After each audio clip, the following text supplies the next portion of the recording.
السلام علیکم ناظرین، آپ دیکھ رہے ہیں نسیم زہرائی ٹیج۔ سب سے پہلے ہم بات کریں گے ڈالر کی پھر سے پرواز، روپی کا پھر سے تقریباً کریش۔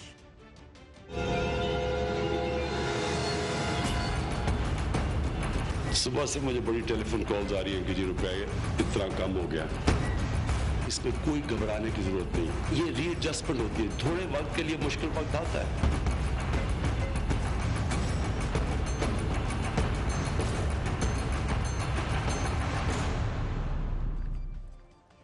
ناظرین، آج ایک رپورٹ آئی، اس میں کہا گیا کہ جو روپی ہے، جو روپیہ ہے پاکستان کی جو کرنسی ہے، is the worst performing currency in Asia. Bloomberg کی رپورٹ تھی، لیکن اس رپورٹ سے ہٹ کر کے بھی آپ نے دیکھا کہ یکدم آج ڈالر کی قیمت کوئی 11 روپے نیچے گئی۔ اس کے بعد ہم نے دیکھا کہ فائنانس منسٹر صاحب بھی آئے، انہوں نے اس پر بات کی۔ اس کے بعد ہم نے دیکھا کہ عمران خان صاحب آئے، انہوں نے بھی بات کی۔ اسد عمر صاحب نے سنیے کیا کہا۔ مصنوعی طریقے سے یہ ڈالر خرید کے اسٹیٹ بینک اس کو بیلنس کرتا رہے۔ مصنوعی کام زیادہ چلتا نہیں ہے، جتنی آپ دیر تک چلائیں گے اتنی بری طریقے سے وہ پھٹتا ہے۔ اس کے بعد ناظرین ڈالر پہ بات کریں گے، پھر ہم بات کریں گے عمران خان صاحب کے 100 دن از پرائم منسٹر۔ میری ساری چیزیں وہ ہیں جو کہ غریب لوگوں کو اوپر اٹھانے کے لیے ہیں سر۔ ساری پالیسیز بنائی گئی کمزور طبقے کے لیے۔ تو بات یہ ہے کہ ناظرین یہ جو حکومت ہے اس کی طرف سے تو یہ پیغام آ رہا ہے کہ مصنوعی طریقے سے اس جو روپیہ ہے اس کو ذرا تقویت دی گئی تھی، اور آج جو ہوا وہ مارکیٹ جو چاہتی تھی وہی ہوا، اور ڈیمانڈ اور سپلائی کی بات ہے، سمپل سی بات ہے جو فائنانس منسٹر صاحب نے کہی۔ تو کیا اتنی ہی سمپل ہے؟ اس پر بات کریں گے۔ ہمارے ساتھ اسٹوڈیو میں موجود ہیں minister of state for revenue young Hammad Azhar. Welcome to the Hammad. اور ناظرین ہمیں جوائن کیا ایکس گورنر سندھ محمد زبیر صاحب نے۔ Welcome to the programme Zubair صاحب۔ اور آپ کو معلوم ہے حماد ابھی کیا کہہ رہے تھے کہ صبح کے وقت تو آپ کے ایک بھائی کے ساتھ ہوتے ہیں اور شام کو آپ کے ساتھ ہوتے ہیں، تو between your family Hammad Azhar is obviously circulating۔ اچھا حماد، ویری کوئکلی یہ بتائیے گا کہ اتنی سمپل بات ہے کہ سپلائی اور ڈیمانڈ، ہم نے ہمیشہ دیکھا کہ حکومتوں نے اس کو ایک پرٹیکولر بینڈ کے اندر اس کی جو ہے اپورڈ ڈاؤن ورڈ جو ہے ٹرینڈ رہنے دیا، بٹ آج تو 11 روپے کنٹرول ہوا ہے، بٹ اٹ وینٹ ڈاؤن۔ نہیں 11 روپے تو نہیں، تقریباً 138 139 کے اوپر جا کے کلوز ہوا ہے، لیکن it went to 144۔ It overshot once, yes. دیکھیں اس کے پیچھے ایک ہسٹوریکل پس منظر ہے کہ 4 سال پچھلے ہماری کرنسی کو آرٹیفیشلی سسٹین کیا گیا، 28% ان ریئل ٹرمز جو ہے ہماری کرنسی جو ہے وہ اپریشیٹ کر گئی۔ اس کا نقصان یہ ہوا کہ ایک کنزمپشن لیڈ اکانومی ہماری بن گئی، اور ہمارا جو خسارہ تھا وہ 2.5 ارب ڈالر سے 5 سال میں 18 ارب ڈالر پہ چلا گیا۔ جب ہم نے حکومت سنبھالی تو یہ صورتحال تھی کہ جو آپ کی امپورٹس تھیں وہ تب بھی ڈبل ڈیجٹس میں گرو کر رہی تھیں، اور جو آپ کے ریزروز تھے وہ ختم ہونے والے تھے۔ ہم نے اپنے طور پہ اصلاحاتی اقدام اٹھائے۔ وہ سب ٹھیک ہے، بٹ ویری کوئک کویسچن، یہ بتائیے گا کہ آج جو پاکستانی بیٹھا ہے، چاہے وہ کنزیومر ہے، چاہے وہ بزنس مین ہے، یہ سب لوگ چاہے وہ ہیں جن کے بچے باہر جا رہے ہیں، تو ان کے لیے تو یکدم قیمت جو ہے روپے کی کم ہو جاتی ہے تو ایک بوجھ پڑتا ہے۔ اس حوالے سے آپ کو لگتا ہے کہ حکومت کی یہ اپروچ کہ جی پچھلے اتنے سالوں میں ایسے ہوا اب تو ایسے ہوگا، it's a question of time ٹھیک ہو جائے گا، یہ ٹھیک اپروچ ہے؟ دیکھیں یہ جو ہمارا کرنٹ اکاؤنٹ ڈیفیسٹ ہے 18 ارب ڈالر، یہ کوئی تھوڑا نہیں ہے۔ پاکستان جیسے ملک میں جس کی ٹوٹل جی ڈی پی جو ہے وہ 300 ارب ڈالر کی ہے، تو یہ کوئی تھوڑا ڈیفیسٹ نہیں ہے۔ اس کو ہم نے اب ٹارگٹ کیا ہے کہ ہم 12 بلین ڈالر پہ کنٹین کریں گے، جو ہمارے خیال میں 12 بلین ڈالر بھی بہت زیادہ ہے، لیکن ایک سال میں اس سے زیادہ کنٹینمنٹ اگر کریں گے تو وہ بہت ہارش ہوئے گی۔ اس وجہ سے یہ جو ڈیفیسٹ موجود ہے ہمارا کرنٹ اکاؤنٹ، اس کی وجہ سے آپ کے جو روپی ہے اس کی مانگ کم ہے ڈالر کی بنسبت، اور وہ جو ہے وہ مارکیٹ کے اندر اپنے ایکچوئل ریٹ کو تلاش کرتا پھر رہا ہے۔ اس میں جو ہم نے اصلاحاتی قدم اٹھائے کچھ اچھے انڈیکیٹرز ضرور ہیں، مثلا آپ کی ایکسپورٹس بڑھ رہی ہیں، آپ کی امپورٹ گروتھ جو 26% پہ تھی وہ اب تقریباً فلیٹ ہو چکی ہے، کرنٹ اکاؤنٹ ڈیفیسٹ آپ کا جو ہے وہ کافی کم ہو چکا ہے، ریمیٹنسز 16% بڑھی ہیں، لیکن وہ خسارہ ابھی وہاں پہ موجود ہے، وقت لگے گا کچھ ہم وہاں پہنچ جائیں گے اس کو کنٹین کر زبیر صاحب، یہ آپ کی حکومت نے 4 سال تک جو کیا ہے کہ آرٹیفیشلی اس کو پراپ اپ کیا ہے، اور اس کے نتیجے میں آج یہ ملک کو وقت دیکھنا پڑا ہے کہ یہ کہہ رہے ہیں کہ جی ہماری حکومت تو اس کو کچھ نہیں کر سکتی، یہ تو مارکیٹ کی ایک جو ہے وہ ایڈجسٹ کر رہی ہے، اور ہمارے پاس ریزروز نہیں ہے کہ ہم ڈالرز پھینکیں مارکیٹ میں اور اس کو کنٹرول کریں. پہلے تو یہ ڈیسائیڈ کر لیں کہ حکومت کا کنٹرول ہوتا ہے یا نہیں ہوتا. بیکاز آج جو پی ٹی آئی کے ٹاپ لیڈرشپ کہہ رہی ہے وہ کل کچھ اور کہہ رہے تھے. کل اسد عمر صاحب کی اسٹیٹمنٹس ہیں فلور آف دی ہاؤس پر، 2 اسٹیٹمنٹس ہیں بڑی فیمس. ایک تو ان کی یہ اسٹیٹمنٹ ہے کہ روپے کی قدر گھٹتی نہیں ہے، گرائی جاتی. تو وہی سوال ہم نے تو اکنامکس سیکھی عمران خان سے اور اسد عمر سے، مجھے تو نہیں آتی تھی اکنامکس. تو آج اب آتی ہے آپ کو؟ اب آ گئی نا. ڈار صاحب سے بھی سیکھی ہوئے گی. ڈار صاحب نے کچھ نہیں سکھایا آپ کو؟ نہیں، ان سے سیکھی تھی. انہوں نے کہا تھا کہ مہنگائی ہوتی نہیں ہے، کرائی جاتی ہے. اور یہ کانسپریسی کے ساتھ روپے 4 روپے گرا تھا ایک دن، تو یہ کہا گیا تھا کہ یہ سب سے بڑا اسکیم ہے. لیکن جو ورسٹ چیز ہے وہ ورسٹ چیز از انسرٹنٹی جو کریپ اپ ہو رہی ہے. یہ جو مرضی لفاظی کر لیں کہ 4 سال یہ ہوا، 5 سال وہ ہوا، ہم بات کر رہے ہیں ابھی یہ 4 مہینے ہو چکے ہیں. کل شام تک کل ان کی مانیٹری اور فسکل بورڈ کی میٹنگ تھی. میرا خیال ہے اس میں کچھ اعداد و شمار پیش ہوئے ہیں اور جو بڑا مایوسی کا اظہار کیا گیا ہے. خود اسد عمر چیئر کر رہے تھے، آج کے اخبارات میں اس کو ایسے ہی رپورٹ کیا گیا ہے. اور اس میں میرا خیال ہے کچھ فیصلے ہوئے تھے یا جو بھی تھے. بٹ بہرحال کوشچن یہ ہے کہ اگر اتنے وائلڈ سوئنگز ہوں گے تو کون پلان کر سکتا ہے اپنے بزنسز کو، اور کتنی زیادہ انسرٹنٹی ہے. یہ کوئی نارمل چیز نہیں ہے. اگر عمران خان نے آ کے بیچ میں بیان دیا ہے تو اٹ جسٹ شوز کہ وہ کتنا کنسرن تھے. جی ہاں، ایک کنسرن ہے، بالکل ہے کنسرن سے. ہمارا یہ پوائنٹ تو ویلڈ ہے، یہ جو ہم آپ سے کہہ رہے تھے کہ دیکھیے یہ اپنی جگہ ہے کہ جو تاریخی ایک پس منظر میں بات کریں، لیکن حکومت کے ہمیں یعنی کہ آر یو سیئنگ کہ پھر جو بزنس مین ہے، جو عام everybody is on their own, کیونکہ مارکیٹ ایڈجسٹ کرے گی.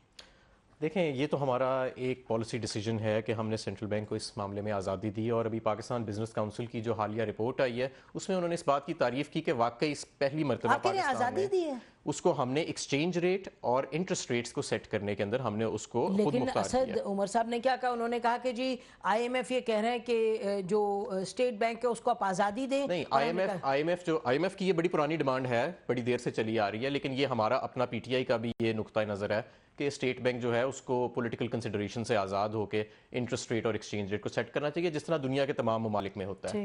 لیکن یہ جو وائلڈ سوئنگز کی بات کر رہے ہیں، 104 روپے کا تھا ڈالر دسمبر میں، اور مئی میں جا کے وہ 116-17 کا ہو گیا، اور پھر جون کے اینڈ میں جا کے جب فائنینشیل ایئر کلوز ہوا تو 124 کا ہو چکا.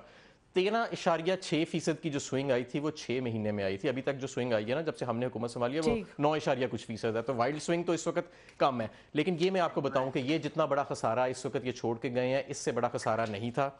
ہاں یہ ضرور ہے کہ اب ہمارے اکنامک انڈیکیٹرز امپروومنٹ کی طرف جا رہے ہیں. فورن انویسٹمنٹ آ رہی ہے، پرائیویٹ سیکٹر کریڈٹ 5.5 گنا بڑھا ہے ہماری معیشت کے اندر پہلے کوارٹر میں. ایکسپورٹس بڑھ رہی ہیں، ریمیٹنسز بڑھ رہی ہیں. تو اب ہمیں اور امپورٹس فلیٹ ہو رہی ہیں جو بہت ضروری تھا. تو اب ہمیں نظر آ رہا ہے کہ جو صورتحال آج سے 100 دن پہلے 26% گروتھ تھی، اس وقت وہ نہیں ہے. اب تقریباً 0% کے قریب آ رہی ہے وہ گروتھ، اور ایکسپورٹس آپ کی گرو کر رہی ہیں، جس کی وجہ سے آپ کا کرنٹ اکاؤنٹ ڈیفیسٹ آلریڈی تقریباً 4.5 سے 5% شرنک کر بھی چکا ہے. یہ اسٹیٹ بینک کی آج رپورٹ ہے. اچھا یہ آپ یہ جو کہہ رہے ہیں کہ آپ کہہ رہے ہیں کہ امپورٹ جو ہیں وہ کم آ رہی ہیں، اور یعنی کہ آپ کہہ رہے ہیں کہ جو کرنٹ اکاؤنٹ ڈیفیسٹ ہے وہ شرنک ہو رہا ہے. گوہر اجاز صاحب ہمارے ساتھ ہیں، businessman, leading businessman, ان سے بات کرتے ہیں. گوہر اجاز صاحب، ویلکم ٹو دا پروگرام. یہ بتائیے گا آج جو ڈالر اور روپے کی ایک کشمکش رہی ہے اور روپیہ last out at the end, آپ اس کو کیسے دیکھ رہے ہیں؟ ذرا میں جو ہے اس کو تھوڑا سا انالیسز آپ کے ساتھ کرنا چاہوں گا کہ دیکھیں ہم 5 سال کمپلین کرتے رہے کہ کرنسی جو تھی وہ ہماری اوور ویلیوڈ ہے، کہ 105 روپے کا ڈالر تھا 2013 میں، اور 2018 میں بھی جب اسحاق ڈار صاحب نے حکومت کو جو ہے وہ اپنا مفتاح اسماعیل صاحب کو چارج دیا 17 کے اینڈ میں جا کے، تو انہوں نے 105 روپے مینٹین کیا. اور وہ ہم کہتے تھے کہ جو اکنامک پالیسی ہے دنیا میں وہ ایک ہی ہے, اس کو تھیوری کو آپ بدل نہیں سکتے. جو کینز, ردرفورڈ, جتنی بھی تھیوریز کہتے ہیں کہ انفلیشن جو ہمارے ملک کا ہے اور جس ملک سے ہم تجارت کرتے ہیں اس کے ملک کا جو انفلیشن ہے, اس کا جو ڈفرینشیل ہے, وہ جب تک آپ کرنسی میں ایڈجسٹ نہیں کریں گے آپ کی ایکسپورٹس جو ہیں انوائبل ہو جائیں گی, اور آپ کی جو امپورٹس ہیں وہ زیادہ سے زیادہ آپ کے ملک میں آنی شروع ہو جائیں گی. اور یہ سیناریو ہمارا 5 سال رہا. ہماری کرنسی 25%, کہ ہمارے یہاں انفلیشن 7 سے 8% تھا. امریکہ, یورپ جہاں سے ہم ایکسپورٹ کرتے ہیں, یا چائنا, ان کا جو انفلیشن تھا 2 سے 30% تھا. 5% کا ڈفرینشیل سالانہ رہا. 25% کے حساب سے ہماری کرنسی کا فیئر ویلیو 130 روپے بنتا تھا 2018 کی جون میں. تو آج جو ہوا ہے وہ ٹھیک ہوا ہے کیا؟ نہ, میں اس کو کہہ رہا ہوں کہ 130 روپے کے اوپر جو بھی کرنسی کی فلکچویشن ہو رہی ہے جی, وہ ہماری سمجھ میں نہیں آ رہی. اچھا, ویری امپورٹنٹ, کوئکلی جواب اس کا دیں. وہ کہہ رہے ہیں ہماری سمجھ میں نہیں آ رہی. دیکھیں جو تو ایکچوئل ریٹ نکالنا ہوتا ہے نا کسی کرنسی کا, اگر تو آپ فکسڈ کرنسیز میں جائیں تو وہ ایک سائنس ہے, اور that is an extremely technical thing to do. بلکہ ابھی بھی اگر آپ میرے سے پوچھیں نا کہ آپ کے روپی کا ایکچوئل ریٹ کیا ہے, کہاں جا کے یہ ایکچولی مارکیٹ کے ساتھ کرے گا, تو that the market will decide. It's very difficult to guess. مطلب میری رائے آپ سے مختلف ہو سکتی ہے, آپ کی کسی اور سے مختلف ہو سکتی ہے, لیکن یہ ضرور ہے کہ مجھے اب ایسے محسوس ہوتا ہے کہ ہم اس کے قریب تر آ چکے ہیں, کیونکہ اب ہماری یہ مارکیٹ سے جو ڈیٹا آ رہا ہے کہ امپورٹس کم ہو رہی ہیں, ایکسپورٹس بڑھ رہی ہیں, اس سے یہ لگتا ہے کہ اب ہم قریب تر آ چکے ہیں اپنے ایکچوئل مارکیٹ ریٹ کے. گوہر اعجاز صاحب, جی ذرا بالکل آپ نے فرمایا بالکل صحیح فرما رہے, کیونکہ میں بھی ایگزیکٹلی, اب میرا اور آپ کا فرق صرف 5% کا ہے. میں 130 روپے کہہ رہا ہوں کہ فیئر مارکیٹ ہے, آپ 100, یہ جو آج ریٹ 134 روپے تھا بڑھ کے 147 تک گیا, اب دوبارہ 140. میں کہہ رہا ہوں 5% کا پلس مائنس تو ہو سکتا ہے, بٹ میں یہ سمجھتا ہوں ہماری کرنسی اب فیئر مارکیٹ پرائس پہ آ چکی ہے. ایکسپورٹ میں اس سے ایگری نہیں کرتا, کیونکہ دیکھیں یہ جو ہماری ایکسپورٹس ہیں وہ تک نہیں بڑھیں گی جب تک کہ ایک ہم نے جو ہے بیسک پرائس, ہم نے کہا کہ انرجی کو ہم ریجنل پرائس میں کرنے جا رہے ہیں. آج اس کا کیبنٹ ڈیسیجن کے لیے بھی چلا گیا, وہ انشاءاللہ تعالیٰ ہفتے تک ہو جائے گا کہ 7.5 سینٹ کی بجلی اور 6.5 سینٹ کی گیس ہو جائے گی, اور پاکستان میں ہم ایک ریجنل پرائس پہ انرجی پرائس لے آئیں گے. دوسرا, اب ہمارے کو لیول پلینگ فیلڈ کیا چاہیے, وہ ہے انیبلنگ انوائرمنٹ. اب کیونکہ پچھلے 10 سال سے انیبلنگ انوائرمنٹ ایکسپورٹس کا نہیں تھا, جس میں سے پہلے 5 سال جو ہے وہ شارٹیج تھی پیپلز پارٹی کے ٹرم میں. پچھلے جو 5 سال نواز شریف کی گورنمنٹ تھی اس میں پرائس کی اتنی زیادہ قیمت انرجی کی رکھتی, جس میں ٹیکسز اور اس کے لاسز ڈال دیے کہ ایکسپورٹ انڈسٹری کھڑی نہیں ہو. تو آپ اس کو دیکھ رہے ہیں جی گوہر صاحب, آپ اس کو دیکھ رہے ہیں ایز اے برائٹ اسپاٹ. زبیر, یہ آپ دیکھیں بزنس کمیونٹی اس طریقے سے دیکھ رہی ہے, اور یہ ایک دونوں میں انڈرسٹینڈنگ یہ ہے, اگریمنٹ ہے کہ جو ہمارے اس وقت روپی کی ویلیو ہے وہ تقریباً اس طرف جا رہی ہے جہاں ہونی چاہیے. دیکھیں نسیم, Hammad will defend what he wants to defend, چاہے وہ 150 ہو کل یا نہیں ہو, یا اس کی فیئر مارکیٹ جو بھی ہو. یہ وائلڈ سوئنگز کسی اکانومی کے لیے اچھے نہیں ہوتے, اور یہ کسی کے لیے اچھا شگون نہیں ہوتا. یہ حماد اس کو جیسے مرضی ڈیفینڈ کر لیں. 134 میں بیٹ لگا, اور ان کے وہ سٹیٹمنٹس ہیں کہ جی آپ خود سوچیں نسیم کہ آج صبح جس نے 134 پر اٹھایا اور 145 پر بیچ دیا, اور اس کے بعد میرے اور آپ جیسے معصوم لوگ 143 پر یا 142 پر خریدے, اور واپس جب وہ 136 پر وہ آیا ہے تو کسی نے تو فارچون بنایا اور کسی نے سارے عمر کی سیونگ گوا دی. تو یہ تو کبھی بھی صحیح نہیں ہوتا, اس کو تو جسٹیفائی کر یہ ہوا تھا. ہم 2 ڈفرینٹ چیزیں ڈسکس کر رہے ہیں. ہم آج کی صورتحال الگ ڈسکس کر رہے ہیں, اور ایک اوور آل ایکسچینج پالیسی کو الگ ڈسکس کر رہے ہیں. I thought your question was specifically to today's wild swing, اور میں اس حوالے سے آنسر کر رہا تھا. دوسری بات یہ ہوتی ہے کہ کوئی بھی ایکسچینج پالیسی ہوگی, مشرف صاحب کے زمانے میں انہوں نے کنٹرول پالیسی رکھی تھی, آپ کو پتا ہے تقریباً 5 سال یا 3 سال یا 4 سال 60 روپے کچھ تھا, وہ بھی زبردستی کنٹین کیا تھا. ہر پالیسی, اکنامک پالیسی کے حماد بھی ایگری کریں گے, کچھ اپ سائڈ ہوتے ہیں اور کچھ ڈاؤن سائڈ ہوتے ہیں, اور وہ وقت کی ضرورت کے حوالے سے ہم نے کیوں کنٹین کر کے رکھا تھا اس کی لاجک میں بتا دیتا ہوں. ہم نے اس لیے کنٹین کر کے رکھا تھا کہ ہم IMF پروگرام میں بھی جا رہے تھے. ہمیں پتا تھا کہ ہم نے اگر انفلیشن کو کنٹرول نہ کیا تو یہ تباہ کر دے گا اور عام آدمی برباد ہو بٹ مفتاح اسماعیل صاحب جب آئے تھے انہوں نے تو بڑی کیٹیگوریکلی کہا تھا کہ ڈار صاحب نے جو کنٹرول کیا تھا وہ صحیح نہیں تھا. نہیں میں ابھی آپ محمد زبیر سے بات کر رہے ہیں, میں پہلے اپنا بتا دوں اس وقت 2013 میں, اور ہماری پالیسی یہ تو بڑا کنوینئنٹ ہے, انہوں نے اپنے پارٹی کے فائنانس منسٹر کے بیان کو ڈسون کر دیا. نہیں وہ تو آپ کے فائنانس منسٹر تو پرائم منسٹر کی پالیسی کو ایسے کبھی نہیں کر دیتے ہیں روز بیٹھ کے. اب let me explain that thing. اچھا میں تھوڑا let me go to Hammad on this, جو آپ نے پہلے آپ کا کرٹیسزم تھا, انہوں نے کہا جی کہ میرے اور آپ جیسے معصوم لوگوں کی سیونگز اڑ گئیں. نسیم صاحبہ 4 سال جو اسحاق ڈار صاحب نے اوور ویلیو رکھا ایکسچینج ریٹ کو, آپ کی صنعت گوہر اعجاز ول بیل می آؤٹ, 120 ٹیکسٹائل ملیں بند ہو گئیں, مزدوروں نے خودکشیاں کرنی شروع کر دیں. ایکسپورٹرز تو بڑی دور کی بات ہے, جو لوگ یہاں پہ جوتے بنا رہے تھے ان کی صنعتیں بھی بند ہو گئی, وہاں کے بھی مزدور بے روزگار ہو گئے ان کی اس ضد کے پیچھے اور اس فلاڈ اکنامک تھیوری کے پیچھے. اس لیے جو اکنامک فنڈامنٹلز ہیں ان سے اپنی نظر نہیں چڑانی چاہیے. اسٹیٹ بینک کو اسی لیے ہم شروع سے کہتے رہے ہیں کہ خود مختار کرنا چاہیے تاکہ وہ اکنامک فنڈامنٹلز کو سیاست سے ہٹ کے دیکھیں. جی زبیر صاحب, اکنامک فنڈامنٹلز, پہلی بات یہ ہے کہ there are several factors, I mean 20 minute میں یا 5 منٹ میں جس کا ایکسپورٹ ہماری جو جس کی وجہ سے فیکٹریاں بند ہوئی تھیں اس کے بہت سے ریزن تھے. ایک بہت بڑا ریزن یہ تھا کہ انٹرنیشنل کموڈیٹی پرائسز سگنیفیکنٹلی لیس. نہیں آپ کے ساتھ بزنس مین بیٹھے ہیں جنہوں نے بھی بڑی کلیئرلی کہا ہے. جو میڈم میری بات تو سن لیں. انڈیا کی اور چائنا جو 2 لیڈنگ اکانومیز ہیں ان کی export declined in the first 3 years of her tenure. Gohar صاحب بہتر بتا سکیں گے اس پہ. جی ذرا میں اگر جواب دوں اگر اجازت دیں. جی ویری کوئکلی جی, ہو رہی ہے, میرا حق ہے, میں بولیے. جی میری 120 ملیں بند ہوئی جس میں سے 10 لوگوں نے مالکوں نے خودکشی کر دی, ٹیکسٹائل ملز. جی بالکل, اور میں نے ان کے جنازے اٹھائے اور میں نے جا کے بولا ڈار صاحب کو کہ خدا کے واسطے آپ جو ہے وہ کم از کم جنازوں پہ ہی آ جائیں ٹیکسٹائل انڈسٹری کے. $4 بلین کی ہماری ایکسپورٹس ٹوٹ گئی ٹیکسٹائل انڈسٹری کی. اس میں صرف ایک وجہ تھی جو تھی کرنسی کی صحیح ویلیو نہ فکس رکھنا. دوسری وجہ تھی کہ انرجی کی پرائس کو 488 روپے کی گیس ملتی رہی سندھ کے پی کے بلوچستان میں, 70% صنعت پنجاب میں تھی. اس کو گیس جو ہے آپ نے کہا ہم دیں گے نہیں, 1200 روپے کی ایل این جی ان کو دے دی اور ان کے لیے بجلی کا یونٹ بھی 12 روپے یونٹ رکھا. وہ تمام چیزیں so policy, it was a question of Pakistan policy اس وقت, اور یہ نہیں تھا. $4 بلین کو ہمارے وہ زخم نہ اٹھائیں, اس پہ مرچیں جو ہے وہ بہت تکلیف ہوتی ہے. ٹھیک ہے, بہت شکریہ آپ لوگوں کا اس سیگمنٹ میں آنے کا. حماد بہت شکریہ. Well invite. پھر آئیے ذرا, کیونکہ اب یہ مسئلہ تو آگے بڑھتا رہے گا اور یہ سیٹل ہونے والا نہیں فی الوقت. ناظرین ہم بریک لیتے ہیں, بریک کے بعد واپس آئیں گے اور پھر بات کریں گے پرائم منسٹر عمران خان صاحب کے 100 دن.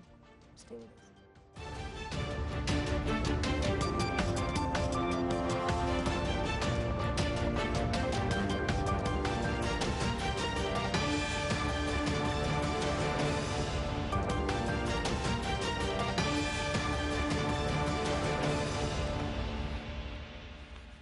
ویلکم بیک ناظرین. اب بات کریں گے عمران خان صاحب ایز پرائم منسٹر, ان کے 100 دن اور پھر ان کی حکومت کی پرفارمنس کے 100 دن.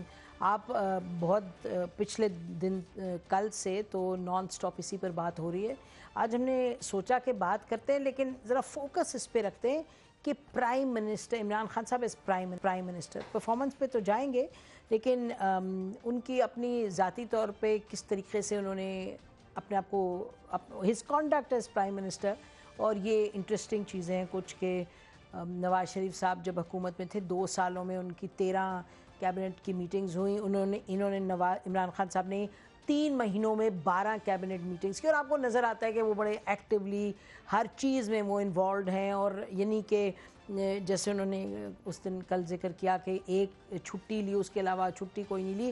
اور یہ کہنے کی باتیں نہیں ہے, میرا خیال ہے یہ ہم سب کو نظر آ رہا ہے کہ دس is what he is doing. اب اس کا کیا فائدہ ہے, what does this mean etcetera, اس پر بات کرنے کے لیے ہمارے ساتھ موجود جو میں آسما شرازی صاحبہ, اینکر پرسن اینالسٹ, ان کا اپنا پروگرام ہے آج ٹی وی پہ. Welcome to the programme. آسما انصار عباسی صاحب, ایڈیٹر انویسٹیگیشن دا نیوز اور انسٹیٹیوشن ظہر پہ بہت لکھتے رہے. Welcome to the programme. Ansar Farooq Saleem صاحب, government spokesperson on economy and energy. Imran Khan صاحب ایز پرائم منسٹر, ہمیں تو لگتا ہے کہ personally as a prime minister, یہ prime minister with a difference نہیں ہے. دیکھیے اس میں کوئی شبہ نہیں ہے کہ یہ ان کی بالکل پہلی ٹرم ہے اور ان کے اس سے پہلے ان کو کوئی تجربہ بھی نہیں تھا، اور ظاہر ہے کہ وہ ایک کمٹمنٹ نظر آتی ہے جب وہ بات کرتے ہیں تو ایک کنوکشن کے ساتھ بات کرتے ہیں، کمٹمنٹ کے ساتھ بات کرتے ہیں. لیکن جب ہم 100 دن کی بات کرتے ہیں، یہ ایجنڈا خود پاکستان تحریک انصاف نے دیا تھا، یہ کسی اور نے دیا ہی نہیں تھا. شاید میں اور آپ تو بادر بھی نہ کرتے کہ 100 دن کے اندر وہ کیا کر لیں گے اور کیا ہونا چاہیے، لیکن یہ خود انہوں نے اپنے لیے ایک ڈیڈ لائن رکھی تھی. اور جب کل ہم گئے تھے کنونشن سینٹر میں اور ہم نے جو اشتہار بھی اخبار کے اندر دیکھا تو اس کے اندر جو ہے وہ صرف 6 سرخیاں تھیں، اس کے علاوہ کچھ بھی نہیں تھا. جو بھی کچھ تھا اس کی کل ایک اور 100 دن کی بنیاد جو رکھی گئی ہے، ایک اور 100 وعدے جو ہیں وہ مزید وہ کیے گئے. تو ہونا یہ چاہیے تو کچھ نہیں ہوا 100 دنوں نہیں. دیکھیے ڈائریکشنز جو ہے نظر آنی چاہیے. جیسے آخری دن پہ سینچری والے دن جو ہے کرتارپور ہوا، ٹھیک ہے، ہمیں پولیٹیکل گورنمنٹ کو اس کا کریڈٹ دینا چاہیے، گو کہ اس کی ابتدا جو تھی وہ آرمی چیف نے کی تھی اور بہت ہی اچھا انیشیٹو تھا. تو ہم تو سب اس کے اوپر خوش ہیں کہ ہندوستان کے ساتھ اچھے روابط جو ہے وہ ہونے چاہیے. لیکن آپ کہہ رہی ہیں کہ ان کی کمٹمنٹ نظر آتی ہے لیکن 100 دن میں جو انہوں نے کہا تھا کریں وہ نہیں نظر آئے. جی انصار عباسی صاحب آپ بتائیے گا. دیکھیں میرا خیال ہے کہ جو ڈس ایڈوانٹیج رہا گورنمنٹ کو کہ لگا ایسے کہ ایک ایکسپیرینس نہیں ہے، یہ نئی چونکہ گورنمنٹ ہے اور جو یہ پہلے سوچ کے آئے تھے یا جو پہلے سمجھتے رہے ہیں، جب یہ ان کو ریالٹی فیس ہوئی تو ان کو پھر پتہ لگا کہ وہ جو آٹے بھاؤ کا وہ جو ہوتا ہے نا بھاؤ کہ جی ہے بیسیکلی کیا. تو اس لحاظ سے اب کوشش ہے، آئی ڈونٹ نو، میں یہ کہتا ہوں کہ جی because of their inexperience جو بھی کوشش ہے آلدو اس کے فروٹس اس طرح سے میری نظر میں نہیں ملے بہت سے ایریاز کے اوپر. میں ذاتی طور پہ جو زیادہ ڈس اپوائنٹڈ ہوں گورننس کے ایشو کے اوپر ہوں کہ آپ دیکھ لیں کہ 100 دن میں کم از کم آپ ایک بات تو کر سکتے تھے نا، کہ ڈی پولیٹیسائزیشن والی بات جو اتنا عرصہ جو آپ کا اسٹرانگ ایریا رہا تو وہ آپ کر سکتے تھے، لیکن اس کے بالکل 180 ڈگری اپوزٹ جو ہمیں گراؤنڈ کے اوپر جو ریالٹیز ملی وہ بالکل 180 ڈگری اپوزٹ تھا. مطلب یہ آئی جی کے transfer, D P Os, commissioners, یہ وہ بہت کچھ ایک ایک شخص کی میں نے خود جو لکھا 15 دنوں میں ایک شخص کی 6 دفعہ پوسٹنگ ہو گئی. یعنی یہ تو ہلیریس چیز ہے نا، یہ بیڈ گورننس بھی نہیں ہے، یہ تو ہلیریس گورننس ہے. سو یہ مجھے ویسے عجیب سا لگا. یہ کیوں ہو رہا فاروق؟ میں تو معاشی طور پہ آپ کو بتا سکتا ہوں، میں سیاست سے بالاتر ہو کے بات کروں. اچھا کیا کہہ رہے ہیں آپ؟ یعنی یہ ٹوپی پہننے سے پہلے تو آپ ان چیزوں پہ بھی بات کرتے تھے، نہیں کم از کم جواب تو دیں. آپ سپوکس پرسن ہیں گورنمنٹ کے، کیا مطلب what do you mean؟ دیکھیے یہاں پہ 2 جو فوکس رہے ہیں عمران خان صاحب کے، اور جو میں سمجھتا ہوں کہ پچھلے 70 سالوں میں 71 سالوں میں ہمیں نظر نہیں آتا. ان کا پہلا فوکس رہا ہے کہ جو غریب طبقہ ہے، جو کم آمدن والا طبقہ ہے، اس کو غربت سے باہر. اچھا انصار نے جو بات اٹھائی ہے اس پر آپ جواب نہیں دیں گے، آپ اس پر نہیں بالکل جواب دینا چاہیے. میں جس چیز کے اوپر فوکس کیا جا رہا ہے وہ آپ کے سامنے رکھوں گا. یہاں پہ آپ دیکھ لیجئے کہ اگر اسکولوں کی بات ہوتی ہے، ہمارے یہاں 70 سالوں سے وہ 3 ڈفرنٹ قسم کے اسکول کے نظام چلتے ہیں کہ غریب کا بچہ جو ہے وہ انگلش میڈیم اسکول میں جاتا ہے، پھر اردو میڈیم اسکول ہے، پھر دینی مدارس. ابھی تو وہی ہے.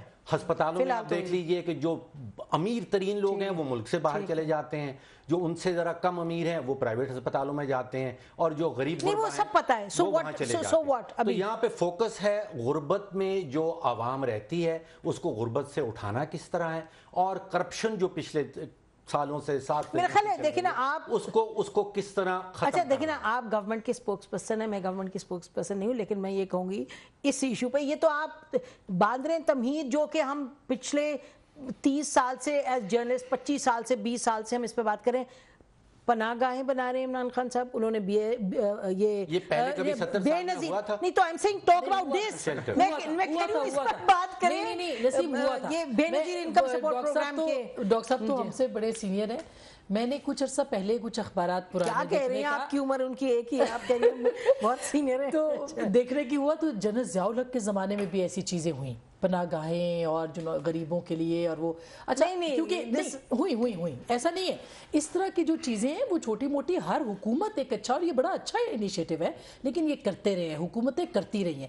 بات یہ کہ آپ نے اداروں کو کتنا وہ دیا ہے، مضبوط کیا ہے. میں صرف ایک اعظم سواتی صاحب دیکھیے اتنا بڑا کیس ہو گیا، کیس ان کا چلا گیا کورٹ میں چلا گیا، کیا وزیر اعظم نے ان سے استعفیٰ مانگا؟ اگر یہی کوئی اور حکومت کا وزیر ہوتا، پرائم منسٹر جو اس وقت اپوزیشن لیڈر تھے عمران خان صاحب، وہ کھڑے ہوتے اور وہ کہتے ہیں جی ان کو نیچے اتارے. لیکن اب ایسا نہیں ہو رہا.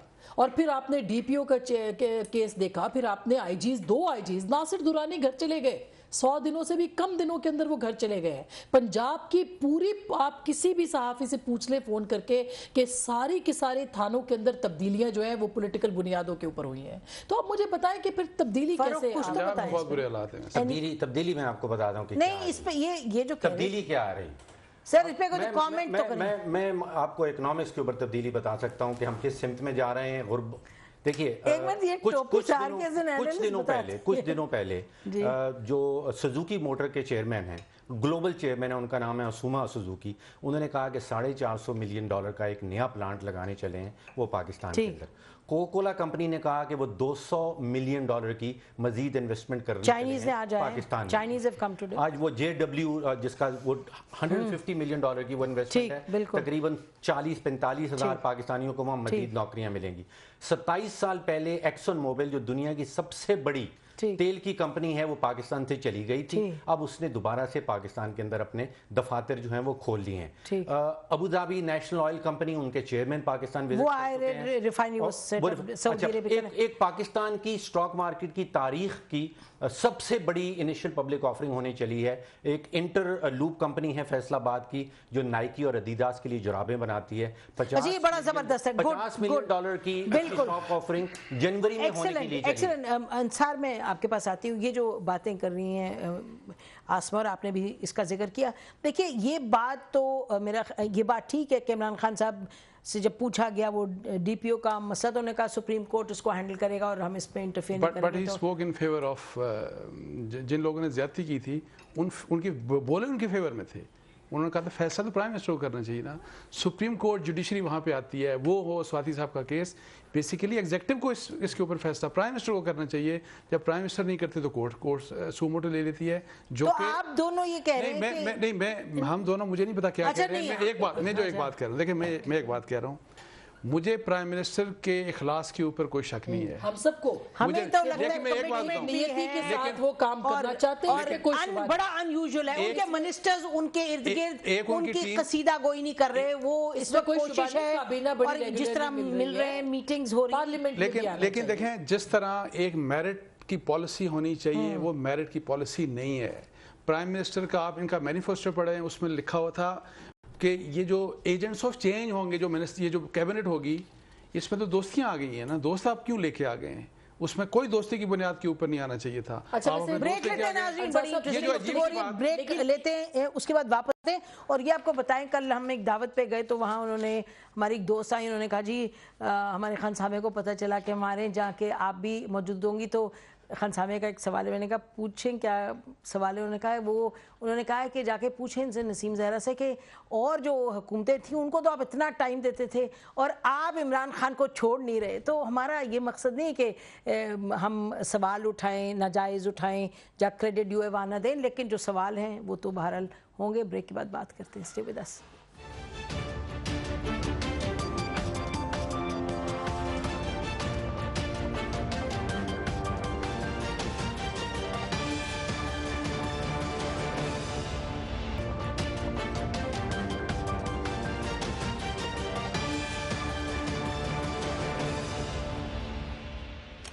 ویلکم بیک ناظرین. بات ہم کریں پی ٹی آئی کے عمران خان صاحب کے.